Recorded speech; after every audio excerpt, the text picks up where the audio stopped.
How we doing, everybody? Welcome back to another episode of the mashanddrum Whiskey Room.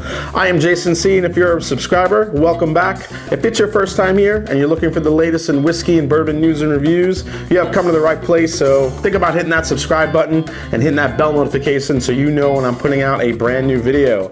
Today, we have one of the most iconic bourbon bottles in history. It is Blanton's single barrel bourbon from Buffalotrace. It's got a lot of history behind it. I've had a lot of people asking me to review this one. I'm a huge fan of Buffalotrace products, and I think Blanton's, maybe arguably, besides Pappy Van Winkle, might be one of the most famous bourbon names on the market. So let's get into this one. So like most iconic bourbons, and what always draws me to a really good bourbon is the story behind it and the people that make it. And Buffalotrace always has a long lineage of amazing history and stories behind each bottle that they make. And Blanton's is no exception. So like most Kentucky bourbons, Blanton's pays homage to its heritage by sporting the name of bourbon legend, namely Colonel Albert Blanton. So Blanton started out at the Buffalotrace back when it was the OFC distillery in 1897. He was there when George T. Stagg took over the operation in 1912 and worked his way through every position until he became president of the plant in 1921. It was Albert Blanton that hired on elmertlee, the man who would become the first master distiller of Buffalotrace and the man who would create the first single barrel bourbon named after his old boss. Now, Colonel Blanton spent more than 55 years producing, studying, and upholding whiskey traditions, holding almost every job imaginable in what is now the Buffalotrace distillery. Colonel Blanton devoted more than 55 years to producing, protecting, and promoting fine Kentucky straight bourbon whiskey. Under Colonel Blanton's direction, the distillery survived and even thrived during the Great Depression, a devastating flood, and numerous other challenges throughout the early 20th century, including Prohibition, obtaining a special government license to produce medicinal whiskey. Buffalotrace was one of the only 4 distilleries in the country to obtain this special permission. So as we learn here, in the case of Blanton's bourbon, Colonel Blanton believed that the center cut middle section of Warehouse H was the best location for aging his barrels, or as he called them, the honey barrels. According to historians, he would personally taste and pick barrels for his friends and family members that met his standards. He was said that he even shared his specifically picked barrels with dignitaries and special guests to sway political favor. Smart guy.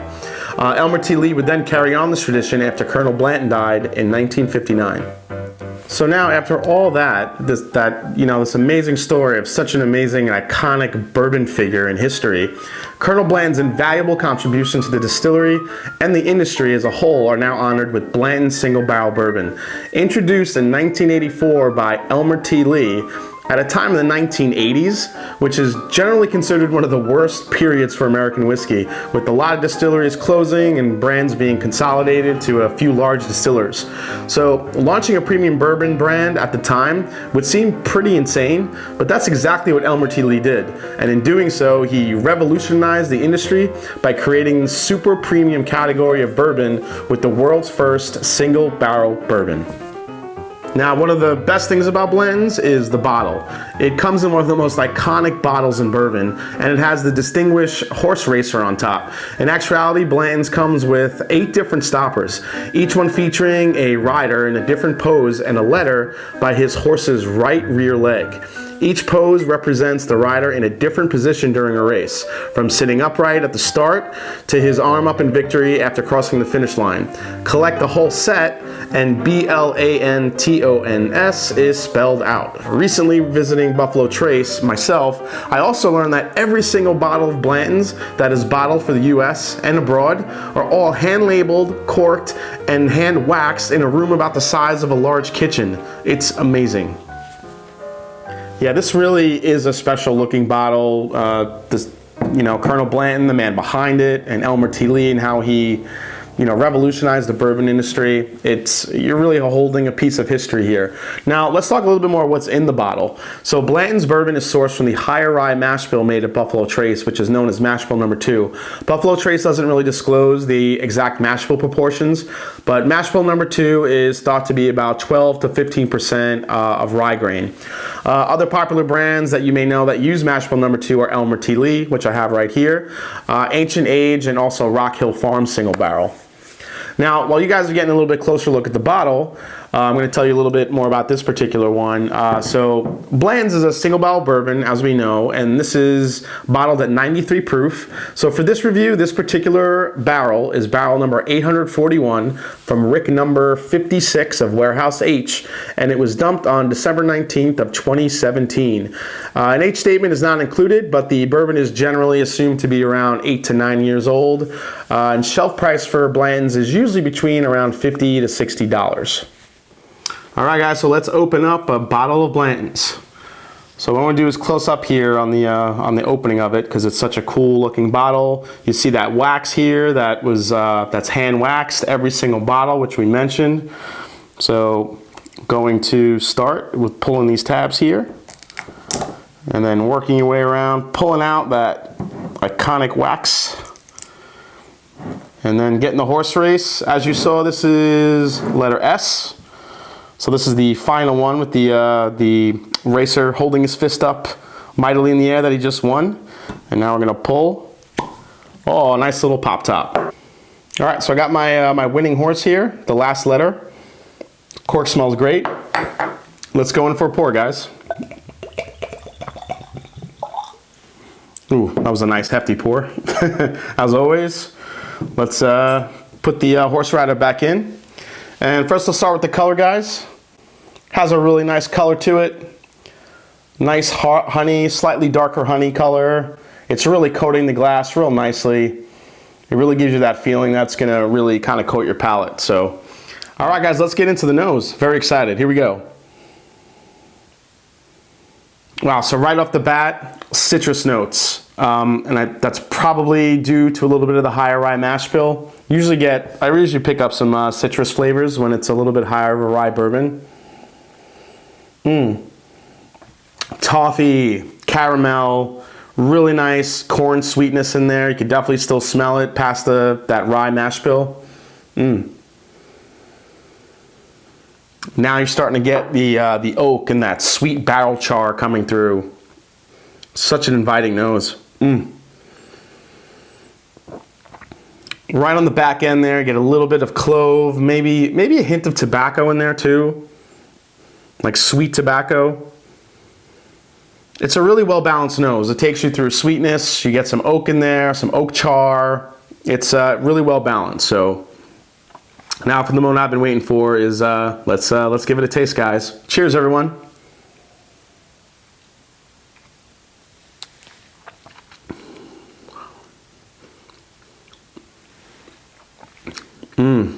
Oh yeah. Wow, that is a lot of flavor from just the first sip. Normally sometimes it could take my palate a couple sips to get, pull some flavors out of it, but right off the bat I'm getting flavors that are very similar to the nose. It's kind of taking me on that same ride. Definitely getting some citrus up front, a lot of sweetness. That 93 proof, you definitely get it on the finish. Really delicious on first sip. All right, let's go in the second sip and see what we can start pulling out here.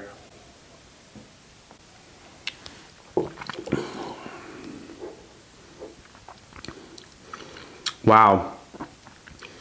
Super, super sweet on the front palate. It's just so delicious. It is a lot of vanilla, a lot of caramel. You're getting that really nice little spice rye kick there in there. But then you are getting a good amount of that citrus note that I was getting on the nose too. Kind of intertwined, intermingled in there. So good. It's actually finishing, kind of dark too. It's getting like these darker oak and chocolate flavors in there too. Man, that is good. And like a lot of good bourbons, the flavors, the mouth coating and the way it coats your palate, it's just really inviting to really want to get in there and sip and have some more flavors. So we're going to do that. So here's another sip, guys.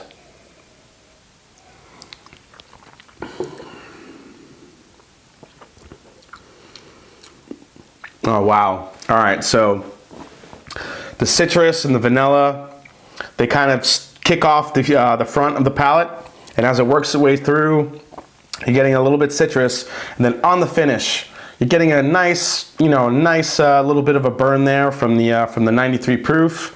It's not super long finish. I would say it's about medium. But then right on the end, you're getting the dark oak, almost like a chocolate covered raisin type flavor, like a raisinette. Really, really good. It's just it's the sweetness and the flavors. You know, it is very sweet, and even though you can taste that maybe a little bit of a rye kick in there, I think you're more getting the rye kick on a citrus note rather than a traditional rye spice. So I think it's really, really welcoming and inviting. Really good. One last sip, guys.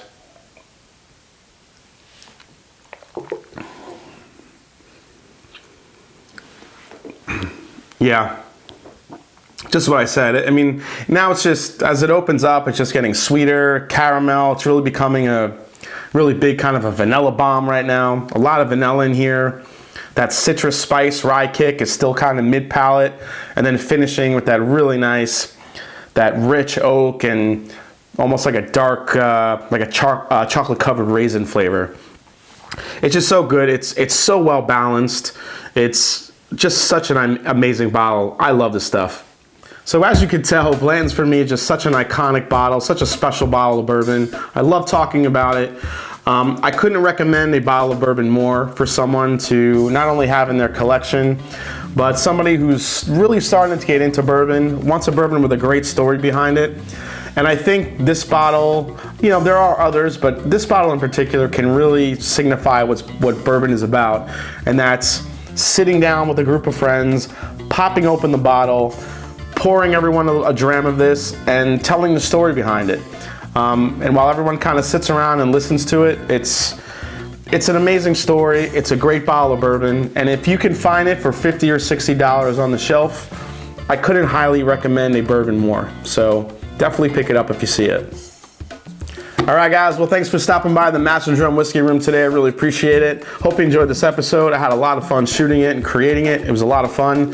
If you haven't subscribed yet, please hit that subscribe button. Please hit the like button.